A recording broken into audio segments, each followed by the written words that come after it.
Whoa. I think I just figured something out, Beavis. What? This sucks. Yeah, it really sucks. This sucks more than anything that has ever sucked before. If you've been paying attention to Marvel Comics, you would know that Captain Marvel is yet to get another big power upgrade. They showed some preview art of covers. She's obviously a magic wielder, got a cloak on. Looks like she'll be the Sorcerer Supreme in some type of timeline. Now, I think this is the wrong approach about the character. But this week in Captain Marvel 25, and I don't always have nice things to say about Marvel, but I'm going to say something nice about them this week. Normally on an issue 25, they act like it's in issue 100 or an issue 500, and they throw like extra pages on there once you pay $6. I believe this was a $4 comic book, and it was not extra size. So congratulations to Marvel on having a little bit of restraint for Captain Marvel's 25th issue in this run. Still surprised that it's going on at this point, but obviously they are behind Kelly Thompson, what she's doing with the character. Now we're going to talk about what happened in Captain Marvel 25, the first of her new power upgrades, first of many probably. And here with me to talk about that is the man so cool they call him the Breen. How you doing, Aaron? I'm doing okay. Well, I'm hoping you're doing better than that by the time we're done with this conversation. Now, I do want to say this to the viewers. If you haven't subscribed to the channel, what are you waiting for? Subscribe, hit the bell for notifications. Give me a thumbs up if you enjoy this. Give us a thumbs down if you don't. Call us a couple of schlubs in the comment section. Whatever. We want the feedback. We want to hear from you guys, and we want to start a conversation. Now, getting into this. Now, we know the end state is we're going to have a new powered-up Captain Marvel. It is obvious that Marvel Comics thinks that maybe the reason the character hasn't taken off as far as the comic book universe is maybe it's just her power set's wrong, or she's not powerful enough. Even though we've been hammered over the head that Captain Marvel, Carol Danvers, is the Earth's mightiest Avenger. She's the mightiest superhero on the Avengers team for several years now. Eric, is that what's wrong with the character? Is that where they've kind of gone astray and maybe the character hasn't lit up like they'd want? Is it the power set? Well, the good news is that she can actually hit us over the head with the hammer herself because she has Thor's hammer too.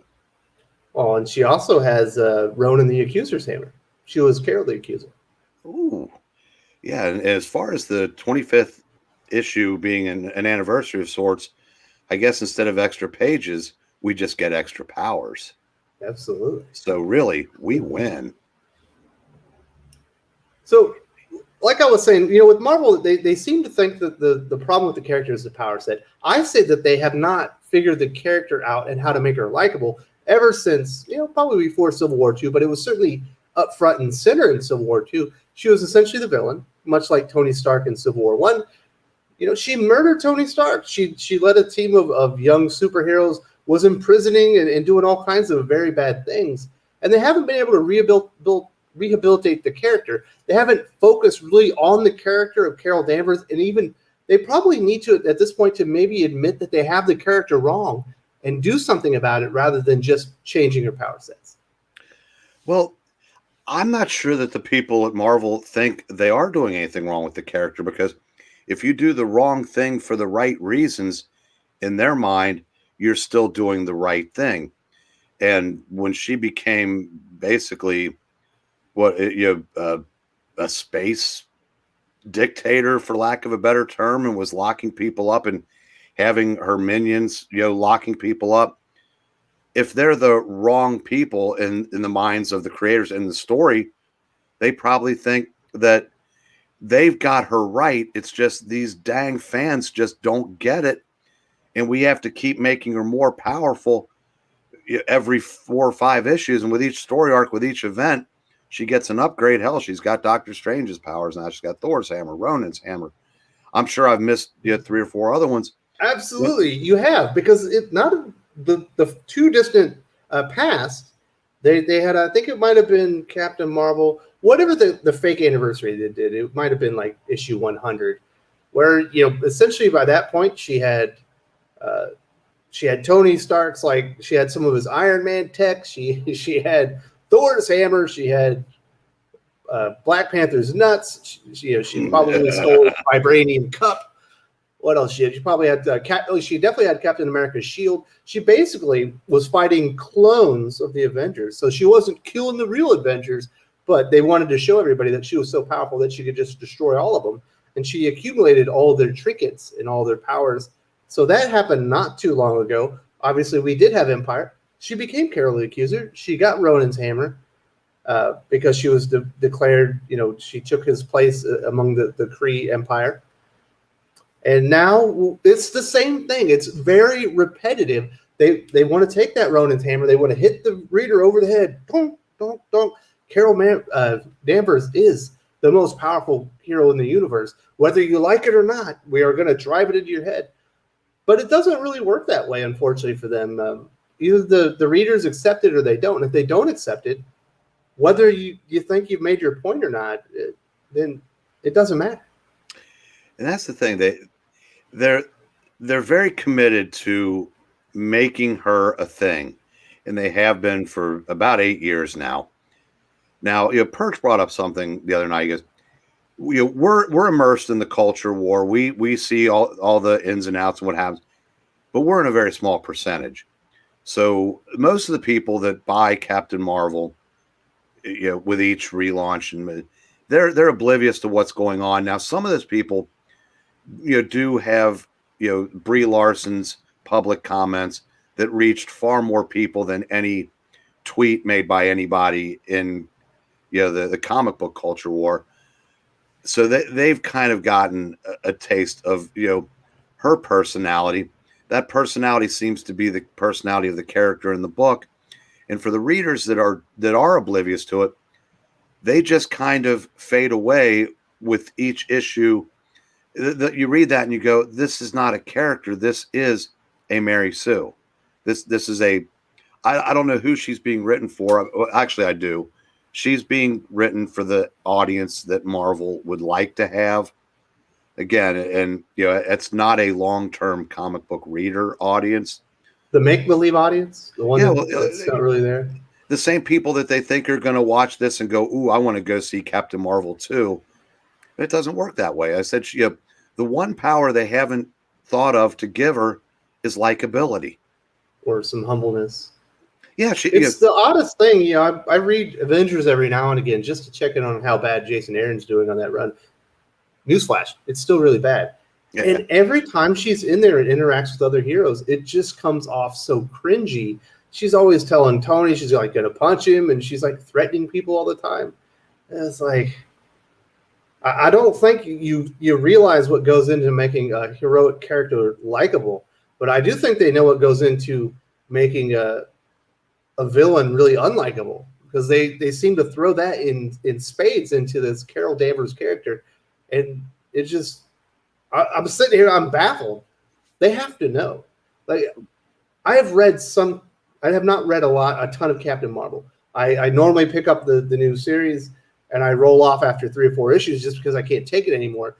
But it's essentially the same song and dance almost every single time. It's Carol Danvers in a situation. She'll never lose.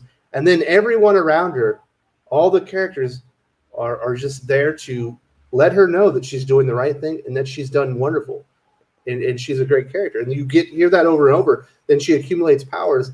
And that's supposed to make people like the character or respect the character or maybe be in awe of her power set. But really, that's not how you do character growth. That's not how you create a relationship between the reader and the character. You have to feel for the character. You have to see them fail every once in a while. You have to see character growth.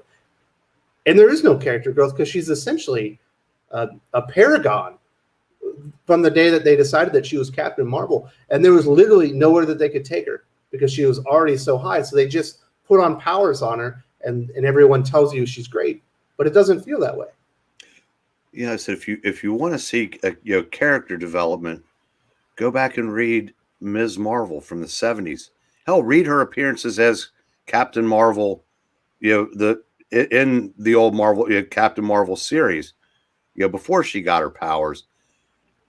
When read the Brian Reed series from the early 2000s, this character, the X-Men books. I mean, this character, she did fail. She had problems. She's an alcoholic. She has to live with having her memories stolen from her. Yeah, I mean, there was so much depth to this character, and it was all kind of put by the wayside to create Captain Marvel. And again, the people that they want reading Captain Marvel don't know about Ms. Marvel other than that she used to be Ms. Marvel. If that, they don't care. They just want to present her as almost like an entirely new character. And they want to make her what their version of perfection is. And another thing that modern writers just don't seem to understand, or if they do, they don't care. The quickest way to not build up a character is by having her tear down the characters around her. If every character is strong and capable and she rises above them organically, then you have that character that you want everybody to think of when they think of Captain Marvel. But the way they go about it, it's never going to happen. Yeah, that would be defining the character of Captain Marvel up as she moves up the rung. Instead, they define every other character down to her level because they never put in the time or the effort to actually emotionally or organically grow that character. And it's just really odd. Now, in this Captain Marvel 25, we'll talk a little bit about it. Like Captain Marvel mysteriously gets sucked out into like the year 2052. Guess what, Breen? All the Avengers are dead. Have you ever read a story where all the Avengers are dead in the future? Wow, I don't think so. Tell me more. so original by Kelly Thompson. But guess what? There are a band of survivors that are fighting for everyone's freedoms and stuff in the future. They're fighting for their survival. Of course, they're led by Emma Frost and Spider-Woman. Makes a lot of sense. And I think it's like I like the daughter of Rhodey, the daughter of Hawkeye and Black Widow, a bunch of characters. They're all like the sons and daughters of old Avengers and Carol Danvers. Oh, and of course the big one is Brigid, the daughter of Thor, because of course the God of Thunder in the future would be a female character. They've all got to be female for the most part. The future. And then she's the actual character that powers up Captain Marvel in the future. She hits her, she finally gets Mjolnir and hits her with some lightning, powers her up. She does look a little bit like Binary as far as her hair goes, and she's certainly a flame.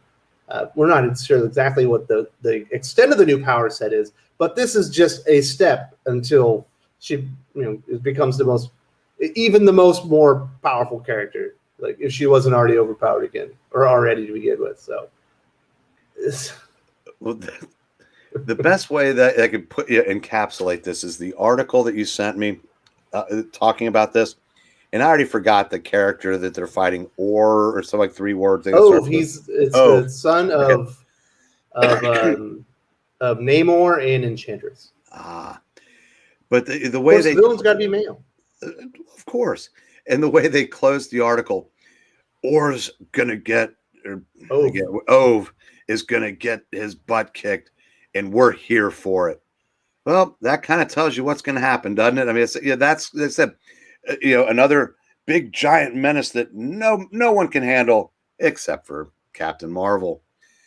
And it's going to be, like I said, it's going to be a Mary Sue fest. Are they still taking selfies in 2052? Because if they are, I'm sure that's how it ends. Oh, it's selfies and a spread of food. You got to have a both. Oh, absolutely. And Florkennuven or whatever that cat is, she'll just be, so she'll be like stomping around all the food, and it'll be just so cute. Yeah. And that I said, this is another reason why I can't commit to Marvel past a couple of books a month, because it's just it just never gets any better. Although I will say, to their credit, at least she looks like a woman. Right. So, in some respects, things are looking better. Now, we do know, we've seen her in the cloak. We've seen her. She's got the Doctor Strange powers coming up in the future. I don't know. We might cover that here on the channel, but we are not done talking about Marvel. Here on the channel tomorrow, you and I are going to talk about whether or not Marvel are intentionally sabotaging some of their talents, and talk about some of the proof, or maybe it's not proof, but the evidence out there that maybe Marvel and their editorial staff are actually sabotaging young creators' careers. And is it on purpose? Braden, you and I are going to talk about that tomorrow. Sounds good. If you enjoyed this video, please give it a like. I would appreciate it very much. It helps us attract more views for the channel. Subscribe for future commentary, comic book news, and reviews. And don't forget to ring the bell for notifications. If you want to talk comics, movies, and much, much more, you can follow me on Twitter at Wes_from_TC. With that, Salamat Po, and I'm out.